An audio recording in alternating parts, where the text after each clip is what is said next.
Começando mais um Give Talks, dessa vez uma formação diferente. O meu companheiro de mesa aqui, o Laerte Leles, hoje não vai poder participar, teve um imprevisto.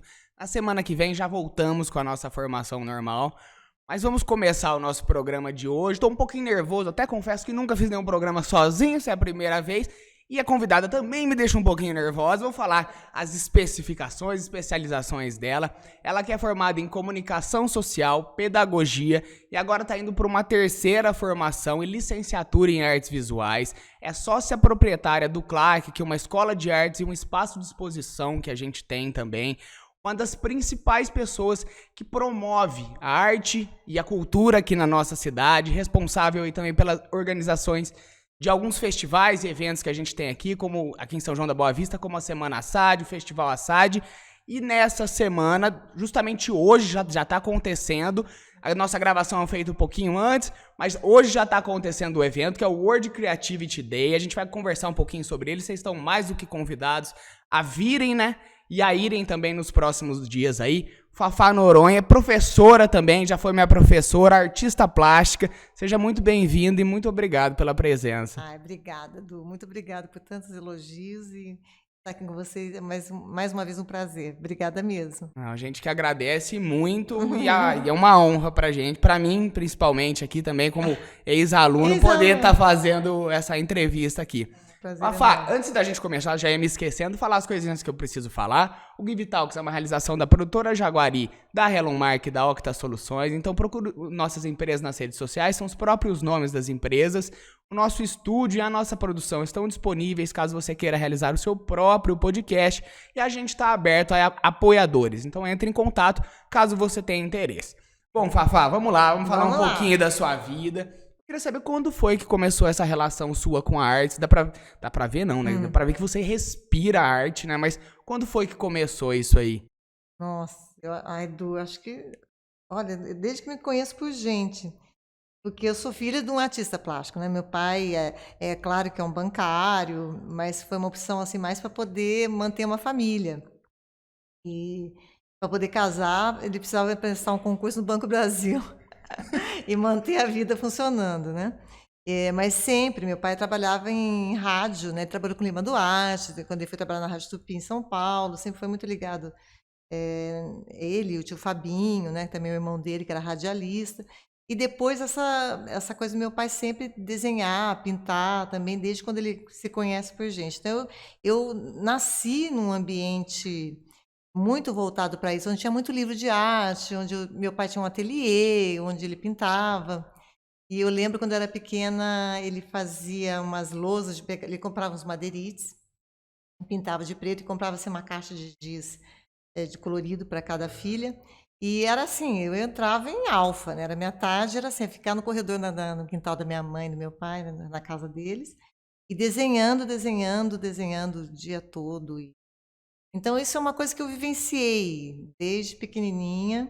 Cresceu com isso, né? Foi Cresci, natural pra você, foi. né? E de ir na casa do tio Fabinho, que também, né, que foi, o hino de São João é do tio Fabinho, sempre muito ligado à literatura, à rádio, e ouvi muita música, e era interessante isso, porque eu tenho meu pai que é muito chegado em samba-canção, no choro, em sambas, esses mais antigos, né, que ele também gostava, tango, e minha mãe, que ela foi professora de piano, e gostava muito de músicas mais eruditas, então a gente ouvia muito Chopin em casa. Quer dizer, era um ambiente, era uma coisa muito natural em casa. Era, essa paixão por. Aí comprava aquelas bibliotecas, aqueles fascículos da editora Abril sobre arte, sobre ópera. A casa sempre assim.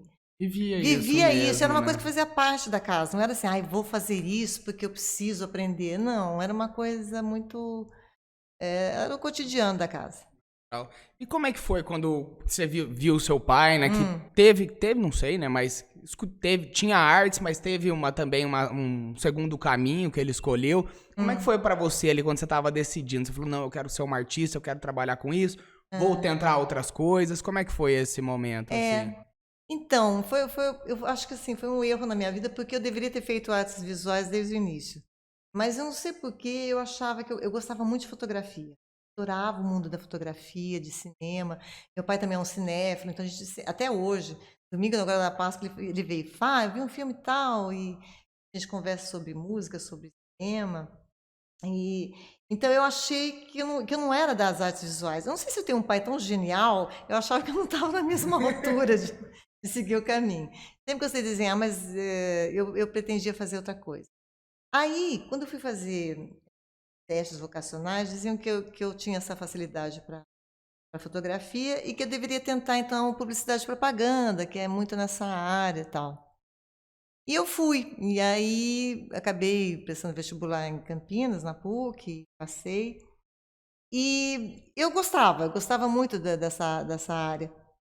Depois, eu já namorava o carioca, a gente começou a namorar muito cedo, né? Eu tinha 13 anos, ele 17.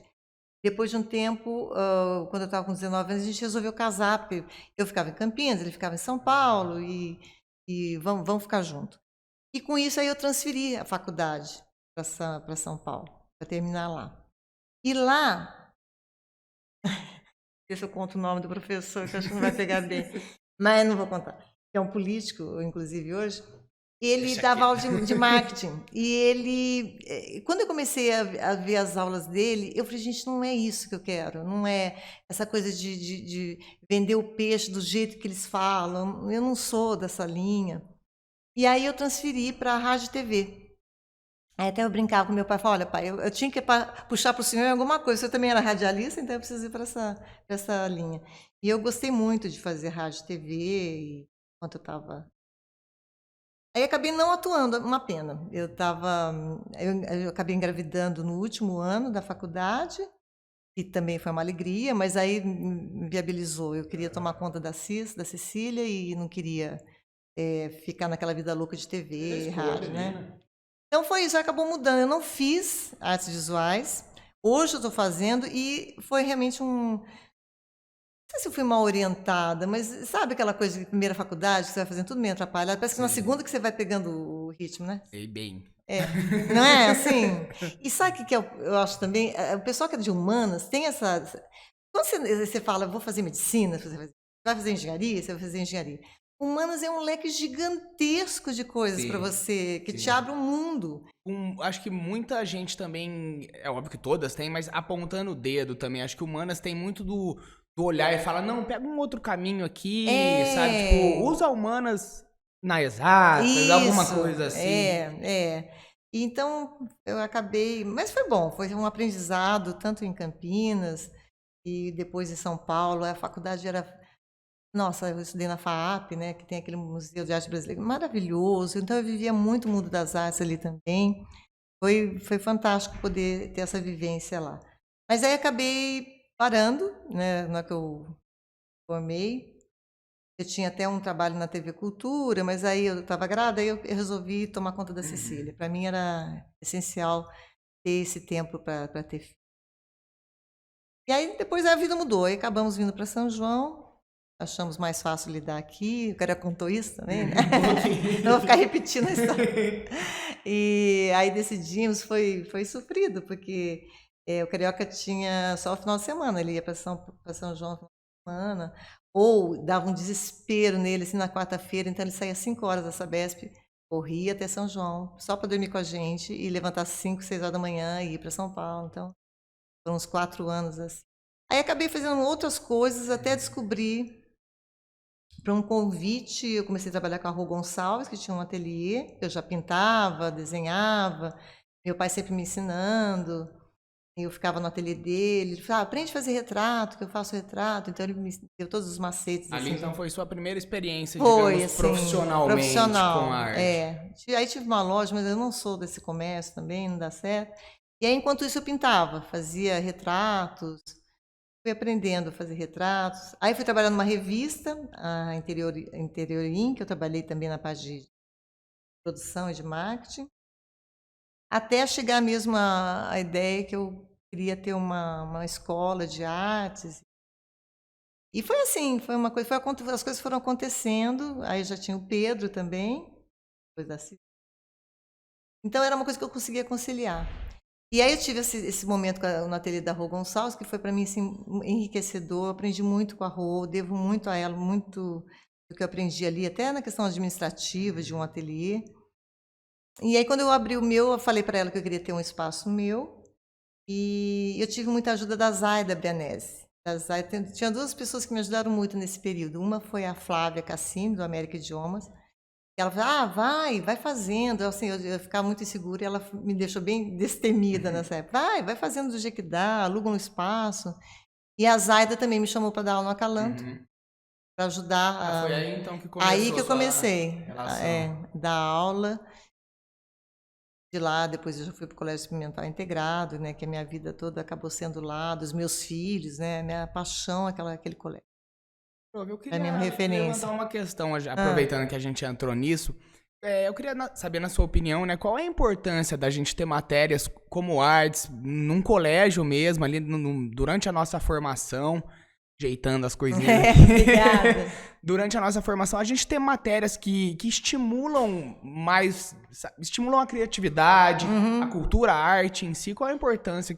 Pode parecer óbvio, mas na sua opinião. Bom, para mim é essencial, né? Eu não consigo imaginar um mundo sem arte. Eu não consigo, eu falo aos meus alunos que eu não consigo realmente. É uma coisa que foge totalmente da minha compreensão. É pensar um mundo sem música, sem um cinema, ou sem pintura, sem desenho, sem a Só Burkina. literatura. Eu não consigo imaginar. Para mim é essencial. É a marca que a gente vai deixar, é o sentido que a gente dá na vida. Para mim, é isso, é um sentido, é um propósito na vida, porque senão a vida fica algo técnico, senão é nascer, viver, morrer, então, é o que transcende na nossa vida, acho que são 3 pontos, até o Mário Sérgio Cortella fala isso, que é a religião, a ciência e a arte, né? É ela que nos dá uma orientação, me dá um rumo, um sentido, por que eu estou aqui? O que eu deixo, qual que é o meu legado, né? E a arte tem isso, né? Não existe uma civilização sem arte. É necessário para isso, para deixar esse legado e também esse olhar sensível para o outro e para o mundo, né? A leitura que você faz através da arte é um momento de reflexão importantíssimo para a nossa vida, porque você precisa entender aquela situação, contextualizar, para entender por que os caras se expressam daquela maneira. Então, eu não consigo imaginar. Eu até cito um exemplo sempre para meus alunos, que é de um livro que chama de Ernest Fischer, A Necessidade da Arte, e ele conta que o homem, lá na pré-história, ele precisava tomar água e não tinha como tomar água, porque quando ele chegava, a fera vinha e acabava devorando o homem. E ele descobriu, naquele pedacinho ali da margem do rio, um pouco de barro, aí ele moldou e fez um pote, né? O pote secou, e aí ele descobriu que ele podia armazenar água. E isso é fantástico, porque o homem descobriu aí que existe um futuro, e ele pode ser um gestor desse futuro, ele pode armazenar. E logo em seguida, então, ele resolve pegar um graveto e fazer um desenho, né, naquele pote. E a gente fala, mas por que ele fez isso? A água não vai ficar mais potável, a água não vai ficar mais fresca, ela não vai durar mais porque ele desenhou no pote, né? Então é isso, é essa necessidade que o homem tem de deixar a sua marca e expressar como é que funciona a sua família, a sua comunidade, né? A sua geração, E a sua individualidade também, também. né? Ele está se perpetuando ali, né? E é isso, eu não consigo imaginar um mundo que não tem essa. Aqui que o cara fez um desenho no graveto. Isso não muda nada o pote de água. Mas é importante de eu realmente buscar uma transcendência, ir além do nascer, viver e morrer, né? Como que é ser professora de artes? Porque eu lembro do meu período de escola. Pra mim sempre pode parecer demagogia agora, até porque eu era um pouquinho diferente, muita coisa mudou, a cabeça mudou também, graças a Deus. Mas sempre foi uma das aulas que eu tive mais afinidade, assim, de falar, nossa, chegou a aula de artes. E não é só porque eu não tava fazendo conta, assim, por gostar mesmo, ter prazer naquilo. Porém, eu sei também que alguns alunos não vê dessa maneira, né? Falar, eu quero, não vou usar isso aqui nunca. Como é que você vê isso? Como é que é ser professora do ensino médio, ainda que é nesse processo de formação ainda? Como que é isso? Então, eu acredito muito que, na verdade, eu não sei, eu tenho tanta paixão pelo que eu faço, do que eu não sei nem se eu percebo muito bem isso nos alunos. Claro que tem aluno que já chegou para mim e falou, mas para que eu aprendo isso? Vai valer para quê na vida, né? Se for pensar em arte assim, não vai valer para Pra nada, nada. né? Se a gente tiver essa visão utilitária das coisas, realmente não serve para nada, né? Mas a gente, é isso que eu falo, a gente não é utilitário, né? A gente tem algo além disso, por sermos seres humanos, né? É o que nos difere de tudo que acontece na natureza. Então, sim, deve acontecer isso com alunos. Mas você sabe que eu acho muito legal por exemplo, esse teu relato. Depois de anos, eu escutar um aluno falar que gostava da aula, que sente esse prazer no fazer artístico, na reflexão sobre a arte, na contemplação da arte, né? Esse momento é único. E é isso, eu sinto muito isso quando depois eu encontro com outros alunos, depois de muito tempo. Eu tenho alunos assim, que já há mais de 10, 15 anos que foram meus alunos, e eles, às vezes, eles estão em algum lugar, eles veem alguma coisa, e eles mandam para mim, Fafá, eu estava lá, não tem como não lembrar da sua aula. Então, às vezes não acontece na hora, naquele momento, às vezes tu fica irritado, porque acho que a aula já tem que saber desenhar e pintar, né? Sim, E todo e que mundo se sabe. limita a isso. Não Não, né? A é. arte é um jeito de contar a história também, Sim, né? contar a história, falar de você. Então, todo mundo sabe desenhar. À sua maneira, né? Mas aí coloca na cabeça que você tem que saber desenhar daquele jeito, né? E não é assim que funciona, né? E é uma historinha também que eu sempre conto para eles. Eu tinha, quando eu falo de Henri Matisse, que é do fauvismo, que trabalha com as cores, e ele acreditava que você está se expressando através da cor e não daquela cor institucionalizada, né? Então, eu vou falar do luto, eu coloco o negro. Eu vou falar do vermelho, eu falo ou da paixão, ou eu falo do sinal de par. Então, a gente, né, vai falar de branco, você pensa em noiva, né? Não, ele fala, não, é a forma que eu me sinto perante a cor. E ele começa a fazer muitos trabalhos. E ele faz já famoso, uma mulher que o rosto era verde. E eu estava contando isso para os alunos, né? E aí, quando a mulher chegou, uma senhora da sociedade, chegou no ateliê do senhor Matisse, ela disse, mas, senhor Matisse, que horror! Como é que o senhor faz uma mulher de rosto verde? Existe mulher de rosto verde? Ele falou assim, minha senhora, realmente, eu também nunca vi uma mulher de rosto verde, porque ela também não existe. Mas isso não é uma mulher, isso é uma pintura. Então, é essa relação que a gente precisa ter com a arte, né? De não ser aquela coisa dentro da caixinha. E aí eu lembro que tinham os alunos pequenininhos lá na Calanto, e eu falava sobre isso para eles, e um dia um menininho pintou um trator e as rodas eram em vermelho, a roda vermelha. Aí o outro amigo veio e falou, mas por que você está fazendo um pneu vermelho? Não existe pneu vermelho. Ele falou assim, existe sim, porque isso aí não é um pneu, isso é uma pintura. Então isso é muito bonitinho quando a gente vê que a criança também entende Sim. isso. Eu posso imaginar o que eu Compreende, quiser. né? Sim. Eu posso me libertar e ter essa imaginação solta e funcionando e me expressando de outras maneiras. Então, isso é muito compensador, assim, muito recompensador. E no ensino médio, hoje em dia tem um pouco mais de atividades artísticas, mas ela é muito mais teórica. Mas eles gostam também, eles gostam muito de fazer análise de obras de arte. Hoje eu estava dando uma aula sobre Renascimento, então algumas curiosidades que a gente fala sobre alguns pontos e faz leitura de imagens, eu percebo que eles gostam, né? Eles estão bem envolvidos.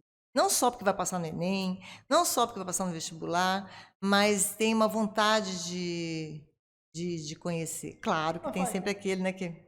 Eu ia falar justamente, como é que você percebe essa geração, assim? Porque eu vejo que da minha pra essa, assim, de alunos, acabou que mudou muito. A gente vê uma geração mais instruída, mais politizada também, com Sim, opiniões mais fortes. Eu falo porque o integrado também tem, não o integrado em si, mas os alunos normalmente acabam pensando a mesma coisa por virem quase todos dos mesmos lugares. Então acaba que não. Mas eu vejo que isso tá mudando, assim, sabe? Eu vejo cada vez as pessoas mais politizadas, mais com vontade também de darem opinião sobre as coisas. É óbvio que às vezes a gente precisa ter um embasamento, né? Mas como é que você vê essa geração em relação ao olhar que ela tem sobre essas coisas mais humanas? Eu acredito que está tendo uma dinâmica bem interessante, Du. Eu percebo isso nos alunos. Eu acredito que diminuiu muito a resistência com a arte mesmo, né? Porque agora eles sentem a importância dessa matéria. E agora surgiu também essa questão dos itinerários, que é muito interessante também, começou agora no primeiro ano. Então, você escolhe para que lado você quer ir, né? Tem uma área, que é o itinerário, então você vai fazer o arte-expressão, ou você vai falar de ciência da natureza, e assim vai. Então, você tem uma área que você escolhe para ser ou exatas, ou artes, humanas, ou biológicas. Eu acho isso muito interessante. E aí você está com um grupo que gosta daquele assunto, né? Eu acho graça porque assim a gente pede para fazer produção textual. Quando é a classe inteira, não é todo mundo que tem uma facilidade para sair escrevendo, né? Mas esse grupo é interessante porque eu falo produção textual em 10 minutos. Eu falei, gente, mas como vocês já acabaram a atividade? Esse Porque direcionamento, né? foi muito legal. Eu achei que realmente eles têm todas as matérias, Sim. todas, mas tem um momento que é só da área que você curte mais. E você é muito legal. É muito legal. Então, mas só que assim, tem prova, você tem que fazer tarefa, não é assim, Uhum. eu não gostei, agora eu quero tentar. Não, durante esse ano você vai Uhum. fazer essa área que você escolheu. Eu achei muito interessante, os professores estão também curtindo muito essa ideia. Pelo visto tá realmente funcionando, né? Funciona, Mais funciona. prático, assim. Você ir atrás já logo cedo. É óbvio que as coisas podem mudar e beleza, Sim, volta também. vai no outro ano seguinte muda para outra Mas é bom área. poder também. Eu acho que faltava a gente escutar, sabe? O pessoal mais novo, sabe? O que Isso, você quer de fato? E é. aí ver o que faz, né? Em relação a isso. Isso está sendo bem interessante. Os itinerários são bem interessantes. Bem legal. Eu queria falar agora um pouquinho do CLAC. Eu vi que ele já tem um tempo, tem uns 20 anos o Ah, já. CLAC. Eu queria que você 2020. falasse como é que foi para trazer isso para trazer a escola para São João, como é que foi para abrir, como é que tá sendo hoje em dia também, como é que ele tá funcionando. Claro que é uma paixão. É uma paixão. Minha e da Vânia Noronha, minha sócia, né? E vou explicar, não é minha irmã. As pessoas, não é tua irmã, não. A Vânia é casada com um primo querido meu, João Gabriel Noronha. E eu sou Noronha por parte de pai, né? E sobrenome do pai. E foi assim, eu comecei com uma escolinha pititica, assim, lá na Getúlio Vargas, como eu contei, né? Que eu tive o estímulo e fui muito motivada pelas duas mulheres fantásticas na minha vida. Nem sei se elas sabem disso, mas elas foram importantíssimas na minha vida, que foi a Flávia Cassini, que é do América Idiomas, Uhum. e a Zaida Brianese, que é do Acalanto, né? E aí, eu estava com uma escolinha, a Vânia já tinha um conservatório, assim, já há mais anos que eu, já estava há bastante tempo numa escola de música. E a Vânia, nesse período, ela foi convidada pelo prefeito Laerte para ser diretora de cultura. E aí, eu lembro exatamente do dia, a gente se encontrou, ela estava saindo da prefeitura, e eu estava ali na esquina, e ela falou assim, Fafá, acho que eu vou ter que fechar o conservatório, porque eu não estou dando conta de, né, ser diretora de cultura e atuar, administrar a escola. Aí eu falei, Vânia, vamos fazer o seguinte, vamos juntar? Eu sou louca com ajuntamento, adoro trabalho colaborativo. Funciona tudo melhor. E aí eu falei assim, olha, então enquanto você é diretora de cultura, a gente une as duas escolas e eu vou tomando conta até a hora que você sair, né, da administração, aí a gente... E assim foi feito. Então nós unimos as duas escolas, uma escola de artes que era bem peditiva, e a da Vânia, que já tinha um nome, né? A Vânia já era conhecida na cidade, tanto que era diretora de cultura, né? E aí a gente abriu ali, primeiro a escola Artefato na Getúlio Vargas, alugamos ali. E depois a gente foi já para a Avenida, e na época tinha uma outra, casada com outro primo, a Cecília Braz Noronha, casada com o Shell, e ela tinha uma franquia, aquela Future Kids.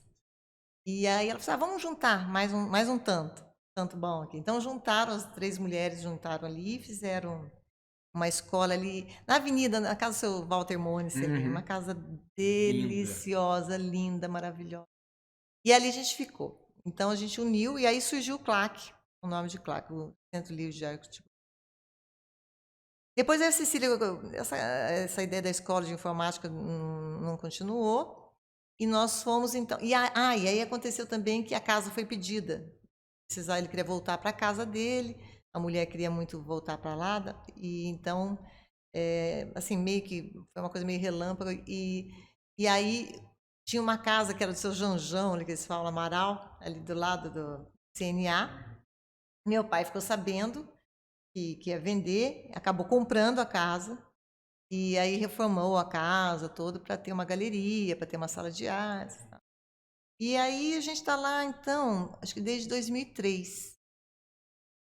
E com os cursos todos que funcionam ali, muitas vezes também em parceria com outras prefeituras, que a gente oferece cursos de música, inglês também. Tem também, a gente oferece nessa parceria, a gente tem uma parceria com Águas da Prata já há 20 anos. Todas as salas de aula aprendem música. E também tem inglês. A gente tem também com Casa Branca, a gente foi abrindo alguns espaços, assim, então, além São João da Boa Vista também, as parcerias com a prefeitura, com a Escola de Música Geral do Filme. E aí ele funciona já, então, desde 2003. Nós somos ali naquele espaço, a Vânia já não era mais diretora de cultura, sumiu ali. E aí está ali, funcionando. Temos uma galeria, e é curioso isso, porque sociedade que dura tanto tempo assim, né? Aí eu e a Vânia, a gente se dá super bem, super bem.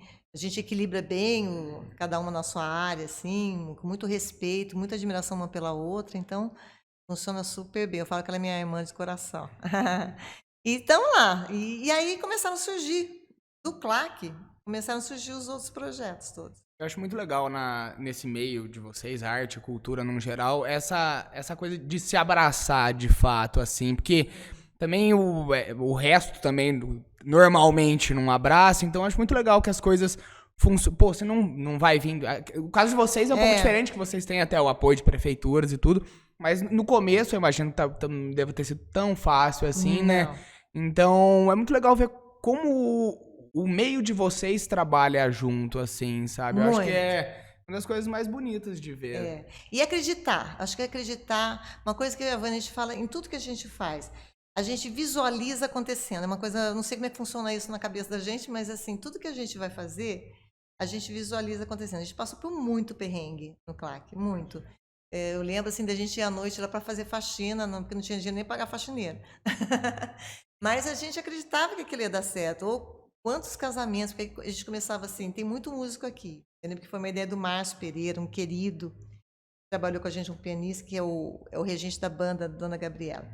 E ele falou, Vânia, vocês têm todos os músicos aqui, começa a organizar casamento. Então a gente começou a fazer casamento, naquela época, a gente já tem mais de 15 anos também.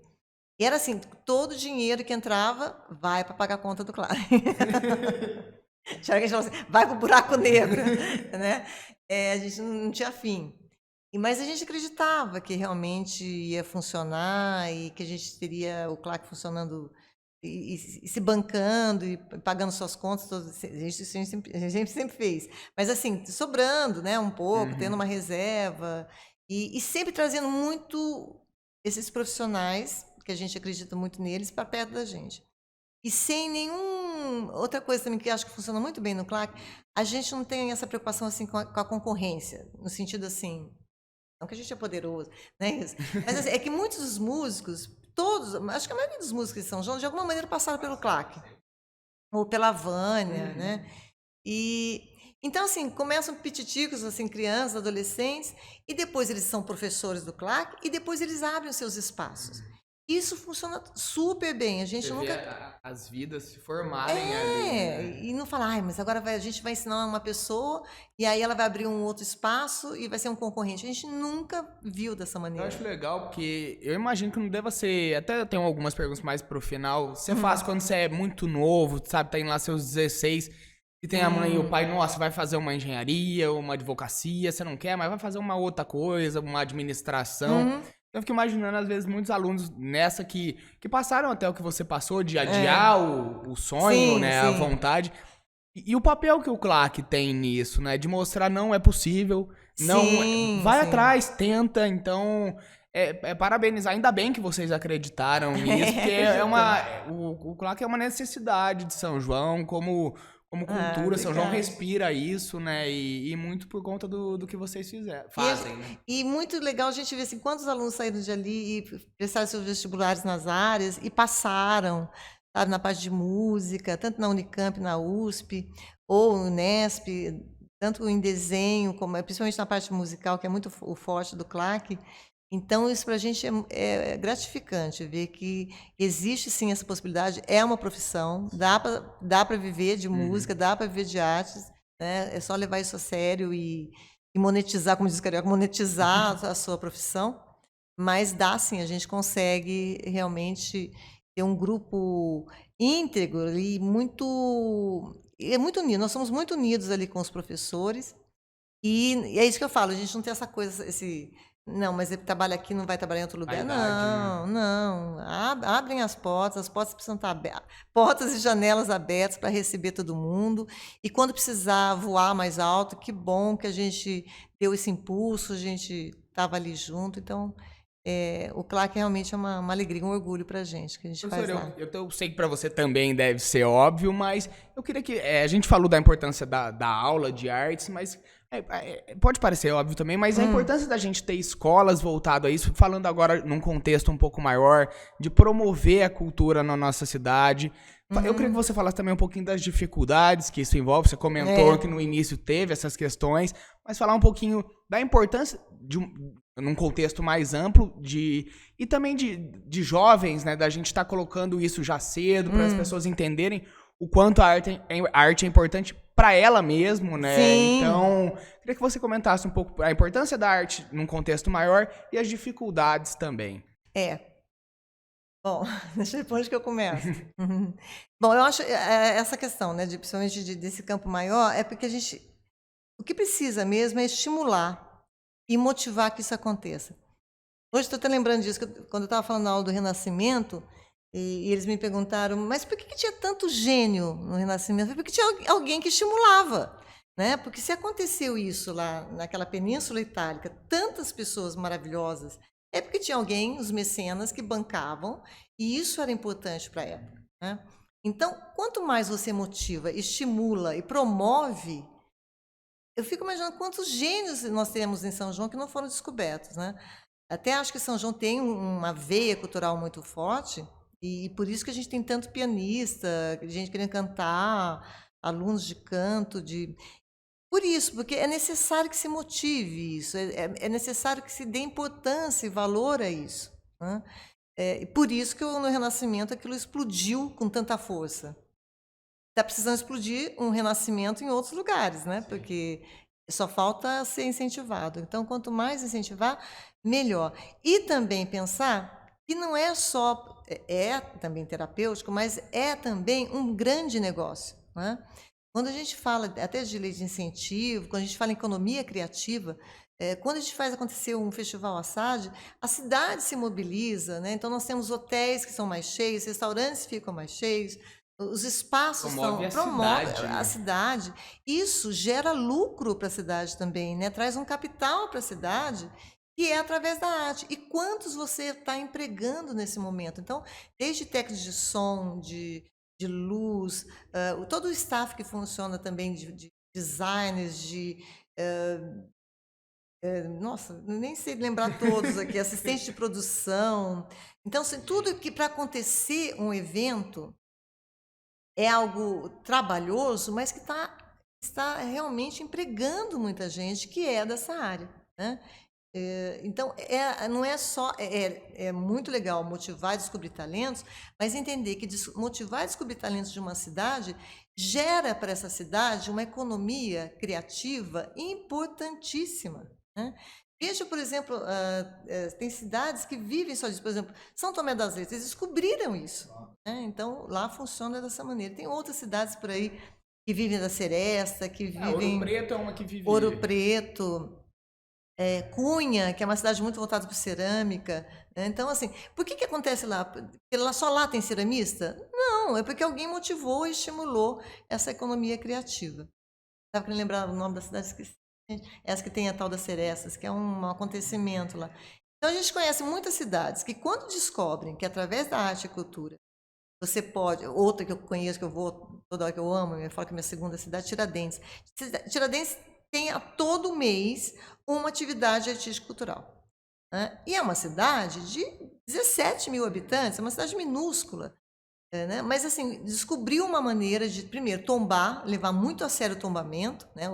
Funciona muitíssimo bem ali a questão do tombamento, as casas valem realmente bom dinheiro, as casas ali. E a cidade, ela está sempre assim, fervilhante. Se você entrar lá na programação de Tiradentes, todo mês você vai achar Uma uma cidade viva, né? viva. Eu olho, parece que tem evento o tempo inteiro. E é assim o tamanho de Águas da Prata, né? É uma cidade, fala, não, mas é uma cidade enorme, como é que por isso que ela consegue? Não é o caso. É descobrir o seu perfil, a sua veia artística cultural e incentivar, estimular isso, para que eu acredito muito nisso em São João. São João tem muito forte, tanto lá claro, comércio e hoje em dia das universidades, mas ela tem uma veia artística importantíssima, né? Há 40 anos nós temos a Semana Guiomar Novaes, agora já há 10 anos o Festival Assad e todos os festivais de teatro que tem aqui. Isso precisa ser estimulado e E não é que motivado. continua porque é bonito, porque tá parecendo. Não, continua Não, porque é interessante para a cidade isso. sim, isso gera renda, não é só terapêutico, não, Não. né? Não é só ouvir música, não, isso gera renda para a Não, cidade. e a gente tá dando exemplos mais pontuais, mas até a cidade de São Paulo mesmo, né? São Paulo é uma Sim, cidade que respira a arte, que a gente tem museu a cada esquina e a gente exato. tem muita gente de fora que vem para conhecer. Exato, é isso, descobrir isso, descobrir qual que é o caminho e a economia criativa precisa acontecer. Acho que tem um assunto legal, eu ia deixar mais, eu acho que combina agora com o que você está Hum, falando, sobre o quanto isso é vantajoso também. Eu queria falar um assunto, a gente chegou a comentar no podcast sobre o Dia hum, Mundial da Criatividade, que são as leis de incentivo, que hum, para muita gente é polêmica, mas para é, muita gente é bem claro o sim. funcionamento dela. Mas eu queria que você comentasse da importância que elas têm para esses projetos estarem acontecendo, para a gente estar promovendo cultura e consequentemente promovendo a cidade, promovendo a Uhum, economia, promovendo pessoas. Queria que uhum. você falasse também do papel que essas leis que o nosso país, graças a Deus, tem. Ainda bem que tem. E é isso, precisa parar com desmistificar que a Lei Rouanet, e essa lei federal, o que eu entendo de lei de incentivo? É assim. Então, o governo nós temos muitas manifestações culturais, artísticas culturais no país, né? E aí, não dá para o governo tomar conta de tudo. Né? Não dá. Então, o que você faz? Você apresenta um projeto que vai favorecer uma região, que vai falar da importância da arte, da música, do teatro, do cinema naquela região. E o governo, lá em Brasília, não vai dar conta de fazer isso. Então, o que ele faz? Ele te dá essa possibilidade de você, escrevendo, explicando o que você quer Uhum. fazer, fazer acontecer naquela região, naquela comunidade. Né? Então, é para isso que serve a lei. Ela está incentivando a arte e a cultura naquele espaço, naquele local, naquela região. Né? Na verdade, é que o projeto tem que ser bom, porque você tem que também vender o peixe, você tem que as empresas que vão te apoiar, né? Então o governo ele deixa, olha, eu vou deixar 4% do que eu poderia receber de impostos, mas esse dinheiro você pode dedicar, doar para algum projeto que você acredita que é bom. E as empresas também não fazem, claro que tem muitas empresas que estão ligadas a esse assunto, até por afetividade com a cidade, que é muito o que acontece também, mas também porque eles sentem que isso reverte para a boa imagem da sua empresa. Então, ele tem que pagar o imposto mesmo. Bom Então, pra já que todo vai pagar o mundo. imposto, dá 4% apenas para um projeto e você vai estar favorecendo, ampliando, incentivando a arte e a cultura naquele espaço. Há coisa errada? Claro que tem. Em Em todo lugar. qualquer lugar tem coisa errada. Né? Mas não pode simplificar essas ações achando que todo mundo faz coisa errada. Porque não é assim que Não, e funciona. ainda mais em cima de algo que, pô, é tão difícil a gente ver coisas que realmente funcionam. Não tão difícil, a gente tem É, bastante coisa que funciona, mas é, quando a gente vê alguma que funciona, parece que sempre vai vir um grupo, alguma coisa, querer criar uma mística em cima é, disso. Pô, é algo que tá ajudando, sabe? Não, é uma coisa.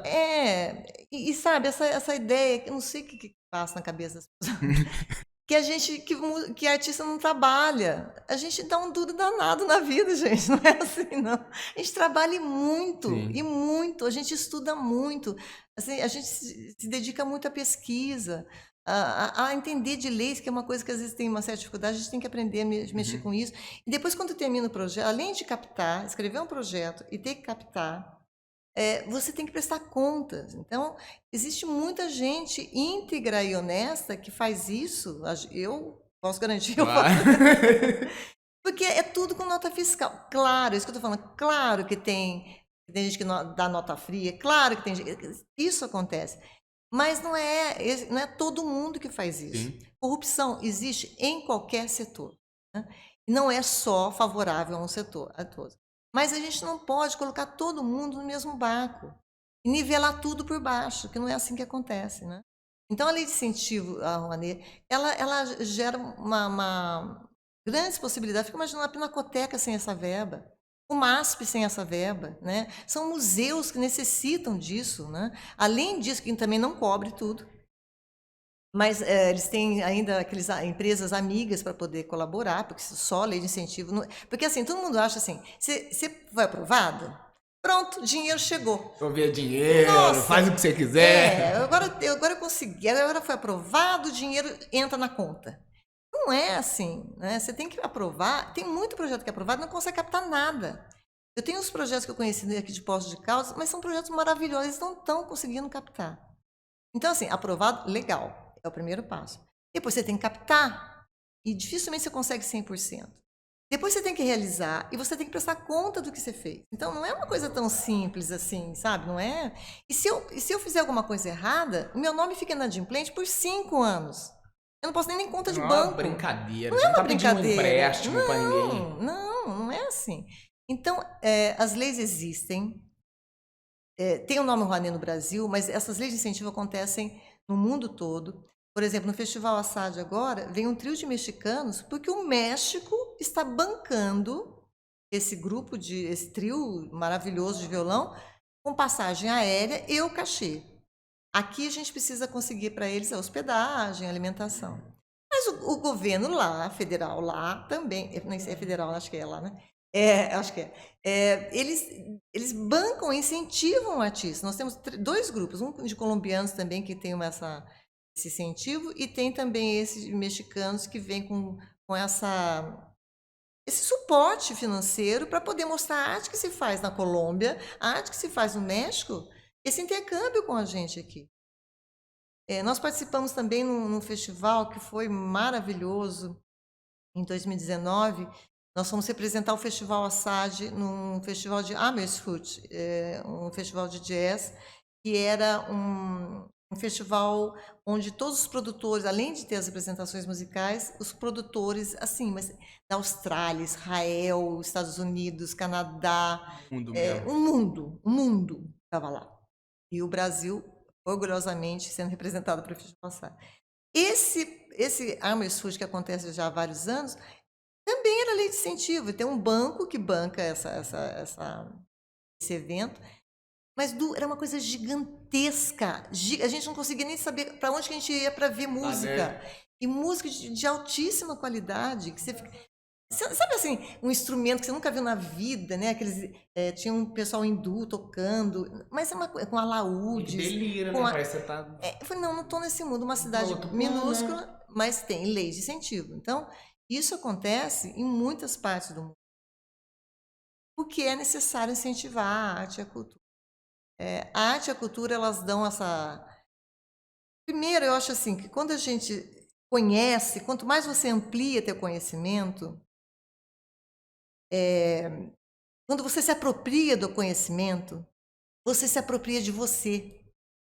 Porque você começa a ver do que você é capaz e do quanto que você tem discernimento das coisas. Ninguém pensa por você. Né? Então, o artista, ou o professor, a educação, o artista, a imprensa, tem esse papel. Porque você está fazendo essa distribuição de conhecimento. Eu estou aqui nos lugares que tem um governo de Totalitário, ditadura, totalitários. Essas coisas que você falou são as primeiras aí que eles... são cortadas.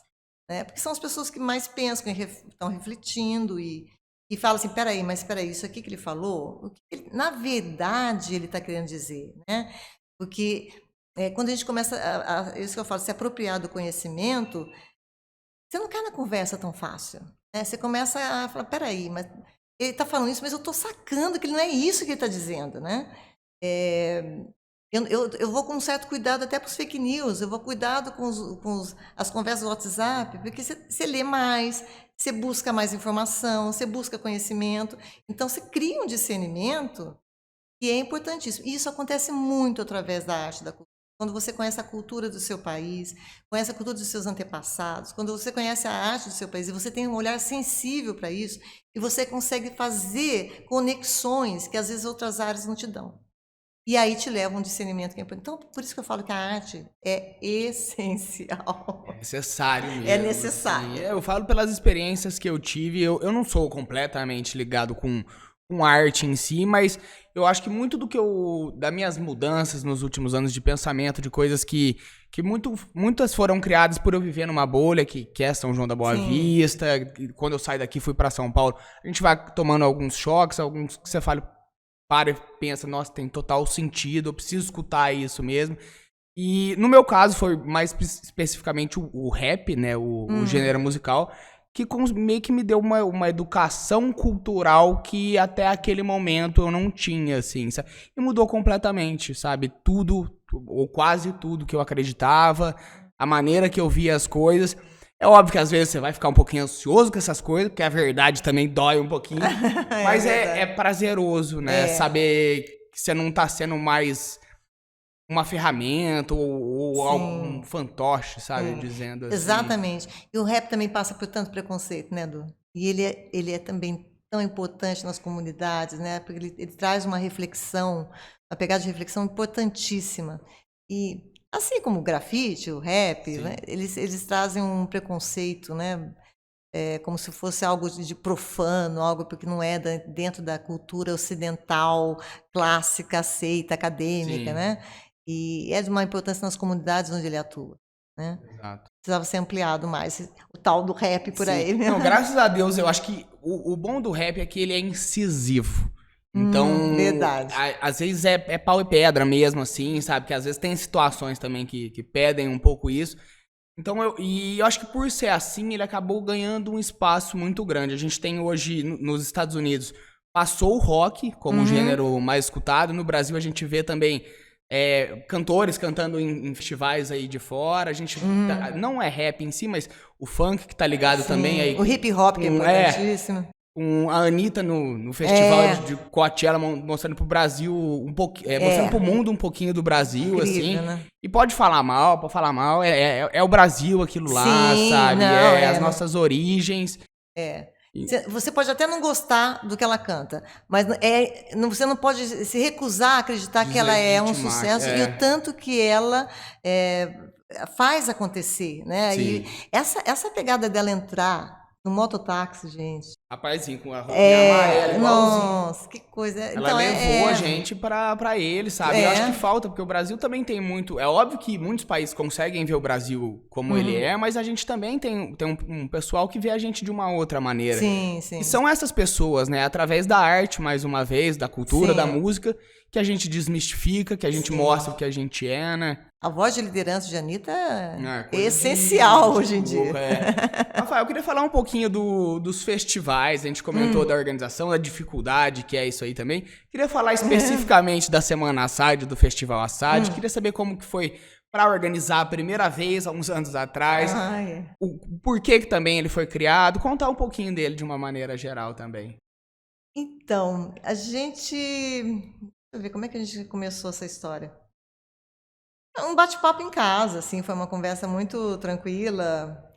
E a gente estava falando da música em São João, que tinha a Semana Guimarães Novaes. Aí lembramos dos Assad, a gente sempre tinha uma proximidade com eles. Mais o Carioca, que é mais da idade deles, né? E aí o Carioca falou, vocês não pensam em fazer uma semana? Tem semana de piano. Podia pensar numa semana de cordas. Nossa, olha que ideia legal. E como lá em casa todo mundo adora violão, logicamente isso bombou. Eu lembro que a gente estava numa mesa de ping-pong lá em casa, começou a falar disso. Gente, podia chamar essa pessoa, podia chamar aquela. E fazer uma homenagem para a família Assad. E aí surgiu isso. Já que tem a Semana Guimarães Novaes, por que não fazer uma Semana Assad? Né? Foi essa a primeira ideia. Aí fui conversando com a Vânia e eu lembro que um dia estava tendo uma exposição no CLAC. E a Abadia foi lá visitar. E a gente chamou a Abadia e falou: Abadia, o que você acha de criar uma semana em homenagem à família Sade, né? Trazer as cordas, porque São João tem piano, mas tem muita gente tocando violão, tem muita roda de choro, de samba. E a Abadia na primeira, falou: vamos fazer, vamos junto. Aí começamos a conversar com o Sérgio era um pouco mais distante de mim, assim, principalmente, né? Então era só aquela coisa meio formal, assim, meio de longe, pelo e-mail. E aí a Abadia começou a unir e vamos fazer isso e tal. E quem que a gente traz para São João? E aí eu não entendia nada de lei de incentivo. E o Carioca tinha trabalhado já, o Carioca fazia parte da Fundação Oliveira Neto, junto com o Zé Rubens Blas e com a Vera Dib Pérez. E para poder conseguir verba, eles começaram a buscar estudar a Lei Rouanet. Aí ele falou assim: por que vocês não vão pela lei de incentivo? Porque não dá pra ficar batendo na porta de um em um para bancar tudo que é um festival desse tamanho, desse porte, né? Porque também a gente não pensou muito pequeno, a gente começou pensando. Né? Se fosse para pensar, não, aí não. E eles moram fora, então passagem aérea, como é que vem para cá, né? Um na Bélgica, outro em Chicago, quer dizer, é tudo uma fortuna. E aí eu falei: mas como é que a gente faz isso? Eu lembro que ele falou: olha, descobre quem é o representante do Ministério da Cultura em São Paulo. Aí descobrimos. Eu falei: e agora? Ele falou: agora vocês pegam o carro, pegam um caderninho, vai lá. Então foi eu, a Vânia e a Solange, que trabalhava já no teatro. Um caderninho, eu não esqueço, literalmente um caderninho de espiral, assim, sabe? E fomos lá e conhecemos o pessoal de lá, que foi muito atencioso com a gente. E foi falando como é que tinha que fazer. Voltamos, começamos a escrever o projeto, inscrevemos o projeto, tudo era tenso, nervoso, a gente achava que ia ser preso, tudo a gente fazia fantasiava coisas absurdas. E aí a gente fez isso e depois a gente começou a trazer pessoas que davam curso sobre isso para São João, até o CLAC foi um lugar que teve esses cursos de como elaborar projetos.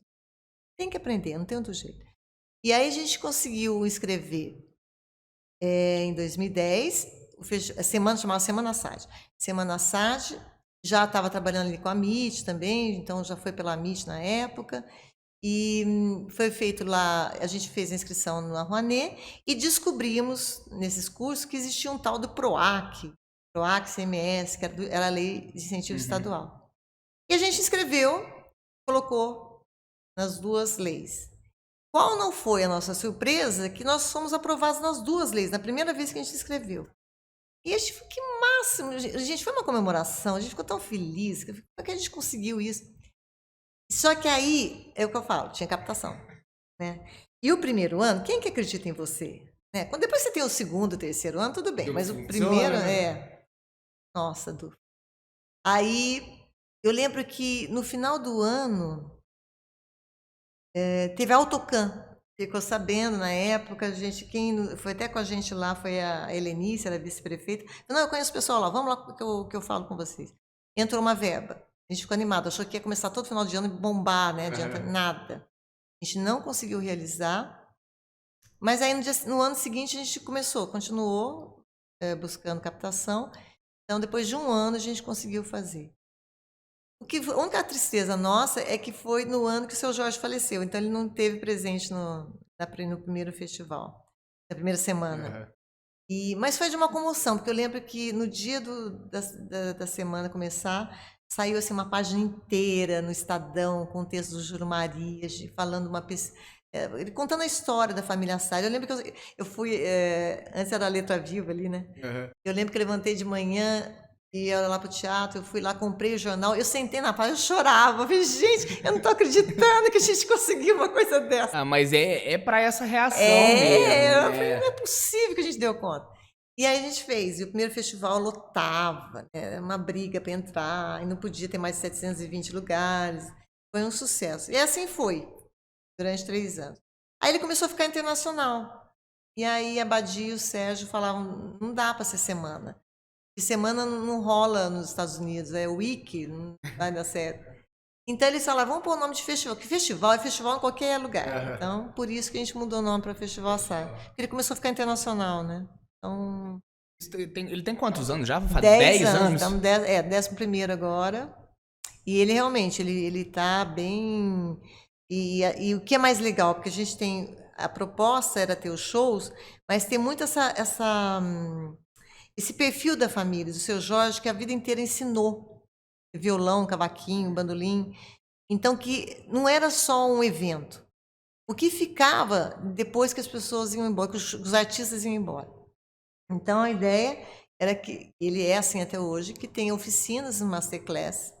Então, os artistas que se apresentam à noite, durante o dia são os professores. Então, você viu o cara no palco, e no dia seguinte você está com ele lá pertinho de você, te orientando e tal. Muitos que vieram do Brasil todo, nós tivemos realmente alunos do Brasil todo. Hoje é um festival consagrado, né? Eu falo pelo tempo que eu trabalhei na TV União, eu não pude pegar a pique no ano que eu tava trabalhando lá, mas o festival a gente pegou. E era a semana inteira, do vai, e o do não parava. Festival, atração pra caramba. Muita atração. E o que a gente mais gostava era dessa ideia. Tem que ter oficina, eles precisam estar em contato para saber o que está acontecendo no mundo na música. Tem que aprender as técnicas novas, você tem que saber como é lidar com um show, com um evento, né? Então, e a gente recebe músicos de faculdades do Brasil todo. E às vezes, assim, eles passavam muita necessidade para chegar até São João, de lugar muito longe, assim, 7 horas de viagem para chegar até o Festival Assad. E aí a gente fazia também, assim, a comunidade parava para acolher esses alunos. E às vezes não tem condições financeiras nenhuma para vir até aqui. Então, quantas pessoas em São João abriram suas casas e as pessoas ficaram hospedadas nas suas casas, com café da manhã, porque um que ajudou a gente também foi o seminário, então eles deixavam nos dormitórios para os alunos poderem dormir. A gente estava falando também do colaborativo. Do colaborativo. Né? Então, todo mundo acolhe o Festival Assad, é impressionante como funciona. E para esse ano, como é que estão? Então, esse ano está uma delícia. A gente está. Porque não aconteceu há 2 anos. Então, ele vai acontecer de 27 a 31 de julho. Vem a família Assad, vem Toninho Horta também, dos mineiros. Vem um trio de mineiros para tocar violão também. Vem uma coisa linda também, que é o Ricardo Rez, ele é violinista. E ele traz uma camerata com 20 pessoas para tocar. É lindo de ver. Temos os colombianos, temos os mexicanos. Tem muita gente muito interessante vindo para cá na área musical, né? Tem o Teco Cardoso também, que é o marido da Mônica Salmaço. Então nós temos o Benjamin Taub, que é um grande pianista, que vem também, com o Nelson Faria. E eles todos vão dar esses cursos durante o dia. Então tá bem animado. Legal, então o pessoal já pode se programar aí, que esse ano promete mais uma vez. Qual que é a data, Fafá, pro pessoal já? De 27 a 31 de julho. 27 a 31 de julho. Tá chegando também. Tá chegando. Já tem gente perguntando, eles mandam perguntar. Não, certeza. Já tem gente perguntando. Fafá, a gente vai fazer um rápido intervalo aqui. Agora o final do programa é uma coisa mais rapidinho, prometo. Já a gente libera. já a gente volta, coisa rápida. Voltamos do nosso intervalo. A convidada de hoje, Fafá Noronha, uma artista que a gente tem na nossa cidade aqui, responsável também pela organização de eventos muito importantes aqui em São João da Boa Vista. A gente estava falando no primeiro bloco do Festival Assad, e nesse segundo bloco a gente vai usar para estar falando de um evento que está acontecendo agora, justamente, inclusive agorinha mesmo, na hora que você está vendo aqui, termina aqui, já vai para lá, que vai estar acontecendo ainda, até depois do final desse podcast. Antes dele também. Fafá, gostaria que você comentasse, a gente fez um podcast exclusivo, deixa o convite também para você de casa, saiu na segunda-feira exclusivamente sobre o evento, então nele a gente detalha as atividades, os dias, o horário. Vamos falar de uma maneira mais geral, só para relembrar o pessoal de casa, falar um pouquinho como que foi para o Dia Mundial da Criatividade, né, o World Creativity Day, como é que foi para trazer isso para São João. Imagino que não tenha sido fácil, é um evento mundial. A gente falou no programa, eu lembrei que ele, quando começou há 5 edições atrás, estava apenas em 14 cidades no Brasil, falando do Brasil, né, porque é um evento global. Hoje já passou das 130 cidades. É um evento global que cresce cada vez mais. Falar um pouquinho pra gente sobre esse evento e reafirmar o pessoal de casa tá indo lá também. Bora lá, tá muito legal esse evento, muito legal. Acho que a vida é uma somatória, né? Inclusive, esse festival de criatividade, ele aconteceu, acho, porque eu conheci uma pessoa e me indicou para ele, né? Foi assim que aconteceu. Eu conheci a Rose Melsburger nesse trabalho que ela faz de elaborando projetos. E ela falou, olha, eu acho que você devia se inscrever, eu já participei, ela é de Suzano. E eu já fui líder local, mas eu nem entendi direito. Mas aí ela falou, eu acho que você devia se inscrever. Coloca lá o teu currículo, o que você já fez, o que você já produziu, como é que você atua, quais as áreas que você atua. E aí eu fiz, ela me mandou um link, eu me inscrevi em outubro de 2021, e aí em janeiro eu recebi um e-mail dizendo que eu tinha sido selecionada para ser a líder local. Na verdade, eu não estava entendendo muito bem do que se tratava, assim, né? Eu não tinha entendido a proporção, a grandiosidade. E aí começamos, né? Aí eu falei para a Rose, ela falou assim, eu falei, agora você arregaça as mangas e começa, não tem outro jeito. E aí comecei, eles me dão um curso pra gente toda terça-feira a gente tem esse curso, como liderar, como trabalhar as estratégias de fazer tudo acontecer, como é que acontece aqui, qual que é o tema, o que você tem que ir atrás e conseguir. E aí realmente está sendo muito enriquecedor, porque é o primeiro ano, eu estou aprendendo ainda a mexer com isso, mas eu senti uma adesão assim na cidade que foi uma surpresa muito positiva. O festival de criatividade, ele tinha metas, né? Assim, 5 voluntários, a gente está com 25, 15 inspiradores, que são as pessoas que vão falar sobre criatividade e inovação, estamos com 25. Precisava de 2 ou 3 lugares para ser o anfitrião, né? Para o espaço onde vai acontecer essas falas, essas atividades. Nós já temos 5. E aí foi acontecendo, assim. Então, para cada um que falava, eu falava, vem participar com a gente, eles vinham com mais uma ideia. E muito engajado. Então, quando eu falei na universidade, na Unify, quando eu falei no Integrado, eles assim, fizeram um trabalho de mobilização impressionante. Impressionante. Todo mundo se mostrou muito disposto Todo a fazer muito acontecer, afim né? Eu acredito também que tem muito a ver com a grandiosidade do evento, mas com o momento que estamos vivendo. A pandemia não acabou, mas com a vacina a gente está se sentindo mais seguro, a gente sente que está caminhando para o fim dela, diminuiu pelo menos, né? E as pessoas querem se encontrar, as pessoas querem estar juntas, as pessoas querem se inspirar, ser inspiradas e querem saber o que está acontecendo. Como é que você vivenciou essa pandemia? Eu quero saber como é que você achou uma saída. Então, eu acredito muito nisso, que as pessoas estão querendo, como é o tema, celebrar a vida. Inclusive, quando eu fui falar na Oficina do Corpo, foi assim, incrível, porque eles falavam, não, só caminhada não. Vamos chamar o pessoal das bikes, vamos chamar o pessoal da corrida. Então, foi aumentando, foi assim, foi ampliando. E vamos conseguir para trazer água aqui, vamos pedir para alguém trazer banana e maçã, que é o que o corredor come. Então, assim, vem caixa de banana e caixa. Vamos colocar um arco aqui. Bom, eles pensaram em tudo, eles pensam caixa de som. E aí a Unifiob vem também, vai andar lá com uma caixa de som. Bom, virou um evento assim, gigantesco para o primeiro ano, né? Mas eu acredito que é muito isso da proporção que é esse festival no mundo e das pessoas realmente que estão assim necessitadas de estar. Parece o evento certo na hora. Para socializar, a hora certa agora, né?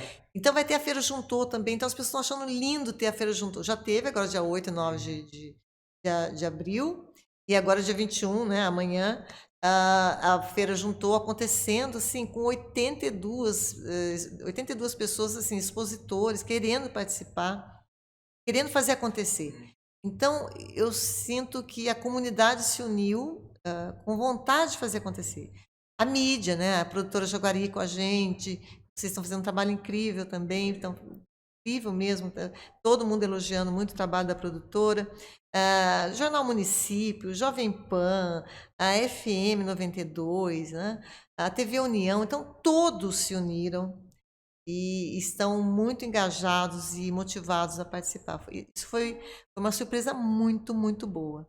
Eu acho que tem muito do que você falou, mas passa muito também por você, Fafá, sabe? Isso do pessoal, todo mundo vê confiança, sabe? A gente sabe que você é uma referência no que se trata de artes, cultura, criatividade na nossa cidade. Eu falo por mim, na hora que vocês chegaram, nunca pensei em negar isso, tá louco? É uma honra pra gente. E eu acho que o pessoal que foi abraçando vai muito por isso também, ver o trabalho que você, não só o que você faz, mas tudo que você já fez.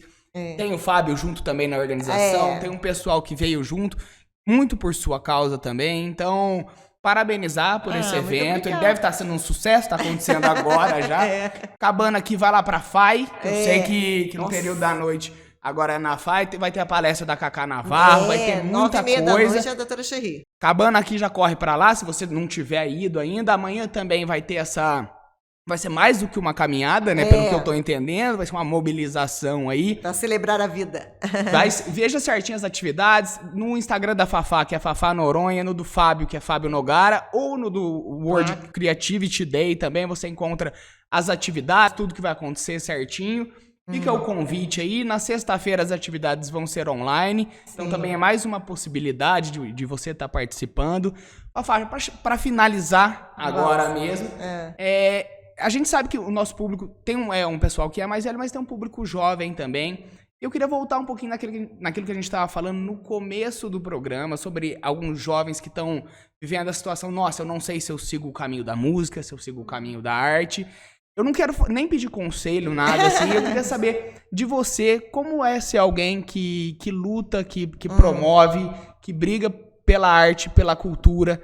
Quais que são as dores, as angústias, os prazeres também, pra gente encerrar pro pessoal de casa. Acho que tudo vale a pena, né? Porque é acreditar, isso que a gente fala, né? Que eu falei também lá no começo, eu visualizo a coisa acontecendo e dando certo. E também, não sei se isso também tem a ver com que a família que foi criada, que isso sempre foi valorizado, né? Então, assim, o mais importante é que as pessoas valorizem, porque obstáculos a gente vai ter em qualquer profissão. Em qualquer profissão você tem obstáculo, né? Mas aquilo que você acredita, você faz, e faz com a vontade de fazer mesmo, né? E eu também acho assim, eu não sei se a gente que escolhe a arte, eu acho que é o contrário, acho que a arte escolhe você. Sabe? Aí você não tem saída, porque eu não consigo imaginar uma vida sem o que eu estou fazendo. Sendo outra pessoa. Sendo outra pessoa, porque eu realmente acredito que a arte é um agente transformador. Eu realmente acredito, eu vivencio isso. A gente sabe de muitos projetos que acontecem e que transformam a vida de jovens, de adolescentes, que estão passando por muitas dificuldades emocionais, financeiras, psicológicas, tudo. E, através da arte, eles conseguem se reencontrar, né? Fazer esse trabalho de autoconhecimento e se descobrir um ser humano melhor que pode ir além dessa vida que a gente fala tão mecânica, tão automática. Então, eu realmente acredito, apesar de todas as dificuldades, como eu digo, toda profissão tem. Toda profissão tem. Como disse minha filha, se não fosse assim, não ia existir happy hour, né? Não precisa ter happy hour. Pra quê? Pra quê? Você tá feliz ali, não precisa de happy hour. Então, eu acredito realmente que dá para viver disso, né? Você precisa, assim, claro, buscar conhecimento, você tem que estudar, você tem que se especializar e batalhar naquilo que você acredita. E eu realmente acredito. Eu sempre acreditei, sempre foi valorizado isso na minha vida. Então, talvez por isso eu tenha muito mais segurança no que eu faço, né? E também porque a arte dá essa possibilidade do comunitário. Quando a gente fala de um festival Assad, quando se fala de um festival de criatividade, eu estou aqui como se fosse assim, a ponta do iceberg, porque, na verdade, é muita gente trabalhando, né? É muita gente que está envolvida e outro dia eu citei um poeta aqui, né, que eu falei, é impossível ser feliz sozinho, eu acredito muito nisso. E outro dia eu lembrei, estava ouvindo a música do Vinícius de Moraes, que ele fala, eu não ando só ando em boa companhia. Então você atrai essa energia, essa vontade dos outros também quererem trabalhar com você e apoiar o que você está fazendo. Você acredita muito nisso? Acho que isso é importante. E agora que você falou que as pessoas acreditam em mim, eu lembro que quando eu fui conversar com o diretor de cultura, para pedir o teatro, né, para acontecer. E era assim, uma primeira ou segunda semana que eu estava fazendo o curso, não tinha nada físico para mostrar para ele. E eu falei, olha, mas a gente vai precisar de um teatro. Ele, tá bom, Fafá. Então, reserva dia 21, você quer só o 21? Você quer o 22? Olha, então assim, vou deixar para você o som, você quer telão. Eu falei, mas era o João Guilherme, né? Eu falei, mas você acredita em mim? Porque eu não estou te mostrando nada, né? Eu falei assim, não, mas eu conheço o teu histórico. Como é que eu não vou acreditar no que você está falando que é sério? Eu falei, então que bom, que bom. Então, se eu passo essa vontade, essa credibilidade, eu fico muito feliz, porque assim as coisas vão acontecendo e fluem, né, de uma maneira muito legal. Não, passa sim, eu concordo muito com o que você falou, passa muito mais do que isso também, passa, eu acredito que inspiração para muita gente, até para quem não é da área, ver a maneira, o carinho que você trata a profissão que no fim também é a sua vida, né? Algo que você escolheu para estar fazendo aí, é admirável, é uma honra para mim poder estar sabendo um pouquinho mais da sua história, trazer você aqui também para o pessoal de casa conhecer. Foi uma honra poder fazer esse programa. Muito obrigado pela presença. Parabéns pelo evento aí. Obrigada. Vocês estão mais do que convidados. Vão todos lá. Tem hoje ainda, amanhã e sexta-feira. Prof, brigadão pela presença, de verdade. Muito obrigada. Obrigada do sempre, viu? Até uma próxima. É isso, vai ter, hein? Gente, por hoje deu. Só falando que precisa falar, o Gui Vital, que é uma realização da produtora Jaguari, da Hello Mark e da Octa Soluções. Siga as nossas redes sociais. O nosso estúdio e a nossa produção estão disponíveis caso você queira fazer o seu próprio programa. E a gente está aberto a apoiadores. Por hoje deu e até semana que vem. Tchau, tchau.